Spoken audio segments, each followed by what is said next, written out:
Hello and assalamu alaikum. Welcome to today's video. So today video gonna be a quick one, hopefully. And here I'm gonna discuss some of the terminologies which you should know if you are going for Hajj or Umrah, because these are the terms you're gonna listen quite a lot. And if you are confused, it's better that you get to know about these terms. So some of these terms which I'm gonna discuss in this part. This is the part 1 of the terminologies are mentioned on the screen, and let's go one by one that what is Mataf, Hajj Tamattu, Halak, Taqsir, Ramal, Ramy, Mikat, Damm. Because in normal day of life, not all of us are immune to that, but once you have done an Umrah or Hajj, inshallah you will be quite familiar with these terms. So let's go on with it and let's have a look what they are.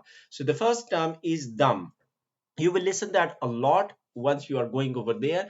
So dam means basically a sacrifice of a small animal, which is a sheep or a goat or whatever it is, because nowadays we don't actually get ourselves, we just pay for the money, and the people in Makkah or Medina, they can do the sacrifice for you, and it is as a compensation or fidya for missing an act or violation of Hajj or Umrah related law. So anything which you miss during Hajj or Umrah, if you ask the scholar, they will say that okay, you need to give a dam, and what it means that you need to sacrifice an animal. And as an example, if you are in the state of Ihram, the restriction with the state of Ihram applies on you, which includes like that you cannot cut your nail, and by mistake you start cutting your nail. So in that case, if you ask the scholar, they will tell you that okay, for this one you need to give a dam. There are some minor things as well or mistakes which you can do, for which you don't need to go for a dam. You can ask whichever scholar you follow, or the lead person who is with you, or the group leader, and you can ask them as well. For example, if you pluck your hair by mistake or something, maybe they will ask you to give a dam as well, or they will say no, just give some sadaqah instead, or fidya, which would be maybe 5 riyal or 10 riyal instead of giving a dam, which might be costing you, I don't know, 80 or 100 riyal. So it depends again that the thing, but dam generally means that you give a sacrifice of an animal for that, and this is for bigger mistakes, like you put the perfume on after in the state of ihram, or you basically you cut your nails, or basically start plucking your hair or cutting your hair, something like that. So these are the conditions for them. The next question or the next term is mataf. What is mataf? So mataf, as in the diagram on the right side, you can see the ground floor of the Kaaba or surrounding the Kaaba, that is called the mataf area. So if you are going on the first floor, second floor, or on the roof of the Kaaba, that's not usually called a mataf. When someone is stating a mataf area, so he's usually referring to the surrounding area on the ground floor surrounding the Kaaba. And the reason is that nowadays not everyone is allowed to go in mataf. Usually the people in the state of ihram, for men specifically, if they are not wearing the two sheets of ihram, the white sheets, they won't be allowed to go in mataf area. They are asked, the guards over there will tell you to go on the first floor or second floor. So this is mataf. The next thing is Miqat. So quite similar terms, Miqat. Miqat is the boundary before crossing the area you should be in the state of ihram if you are going with the niyyah of Hajj or Umrah. Why I'm saying Hajj or Umrah? Not for all types of Hajj it's necessary that you should be in the state of ihram, but if you are doing Hajj Ifrad or Hajj Kiran, then you need to be in the state of ihram before you cross Miqat. What is Hajj Ifrad or Hajj Kiran? I have a separate video for this. You can check that in detail as well. But in general, Hajj Ifrad, that someone is going just for doing the Hajj, and there is no that he does not intend to do Umrah at all. So that's why he needs to be in the state of ihram before that.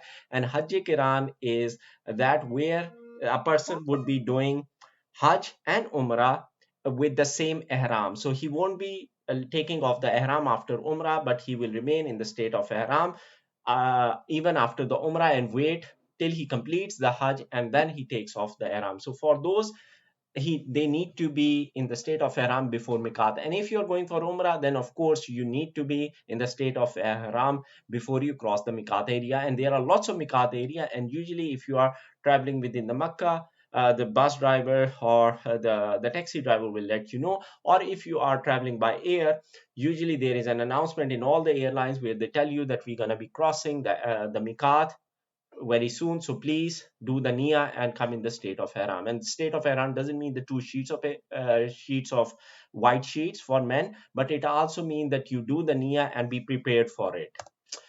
The next term is Ramy. What is Ramy? So Ramy is one of the rituals of Hajj, and this refers to the stoning of the devil, or stoning of Jamarat. So Jamarat, one picture is shown on the right side.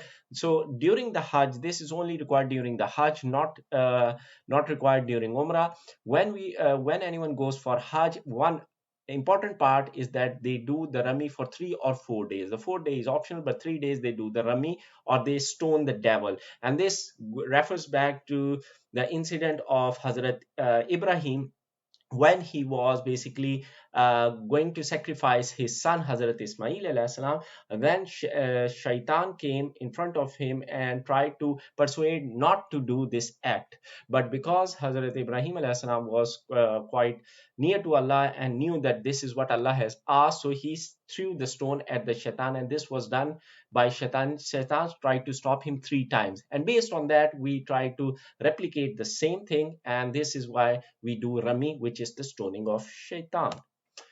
The next terminology is Ramal. So again, Ramy, Ramal, quite similar. What is Ramal?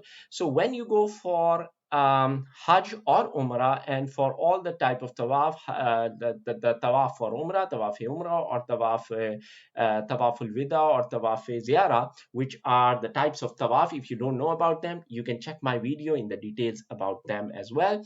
And in that, you need to do a Ramal. So in the first 3 rounds of tawaf around the Kaaba, when you are doing, you need to run a bit faster, and your shoulders should be lifted, so that you do not need to be in a like a lazy pose. You need to be in a like a with the shoulders up, and you will see most of the people doing that. And you should try to walk briskly, or in a running manner. You need to do the first 3 circles around the Kaaba, and this is called Ramal. So Ramal is basically circling around the Kaaba in a faster pace with the shoulder up, and this is Ramal. And this is only required only in the first 3 rounds around the Kaaba. After that, you will be in a normal posture, in a normal pace. You will do that. But one important point, that if you are going for Hajj or during the peak season of Umrah, like maybe during Ramadan, then it would be very crowded, and it is preferred that you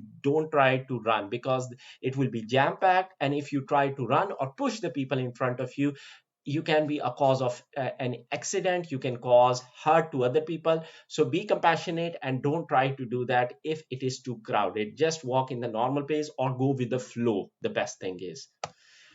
The next thing is Halak and Taqsir. Sometimes just people refer to Halak and they don't mention Taqsir, but you know what Halak means. Halak means basically cutting off the hair, or basically shaving of the head. Taqsir means cutting off the hair, and Halak means basically shaving the head. And you know, as part of the Umrah completion, the last act before you can take off the ihram, and even in the Hajj, the last thing, compulsory thing before you can get out of the state of ihram, is Halak and Taqsir. So for females, they just cut the hairs around 1 inch all around the head, and for men it is preferred they get the halak, which is shaving of the head. And even the men can cut all the surrounding hair like an inch, or like some amount. And if you go to any of the barber around Makkah, they know how to do that, and if you tell them, they'll do. But this is usually referred to as halak and taqsir. And your umrah does not get completed until you get the halq done. And similarly, during the Hajj, Halak is one of the rituals, and after that you come out of the state of ihram, although all the rituals of Hajj are not completed, because then the next 3 days you're going to be doing the Ramy. Okay, the last term which I'm gonna discuss in this session is the Hajj Tamattu. So there are different types of Hajj, which I discussed briefly before as well. You can check my video about them. But there are 3 types of Hajj: Hajj Tamattu, Hajj Kiran, and Hajj Ifrad. And if you are traveling from Pakistan, India, UK, USA, Australia, or any of the European countries, or far away outside from basically Saudi Arab, most probably 99.9% you're going to be doing a Hajj Tamattu. And what is Hajj Tamattu is that you basically do a niyyah for Umrah first. And and you will be in the state of Ihram before you cross the Miqat. You will perform basically the Umrah, and after you have completed the Umrah, get the Halq or Taqsir done, then you come out of the state of Ihram.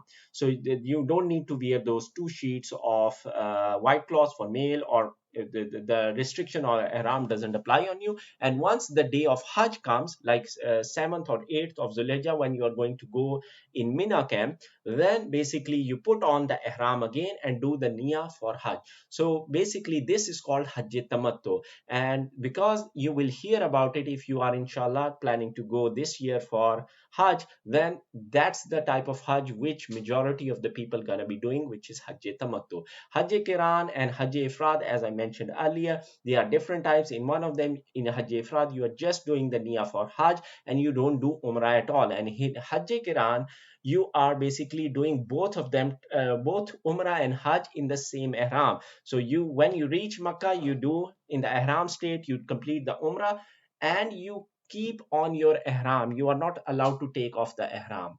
So hope these terminology help you. If you don't understand anything, you can go back and re-listen. And if you have any question, let me know. Hopefully, I hope that you found these terminologies helpful for you. And if there is any question, let me know. Otherwise, there are many other videos which are available and you can check in the description or go to the playlist which gonna be popping up on the left corner. Hope you like the video. If you like, please do like, subscribe and share, and let me know if you want the part 2 of these terminology as well, and I will prepare that.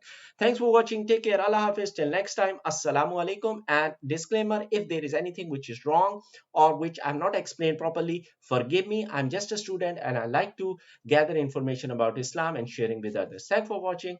Allah Hafiz. Take care.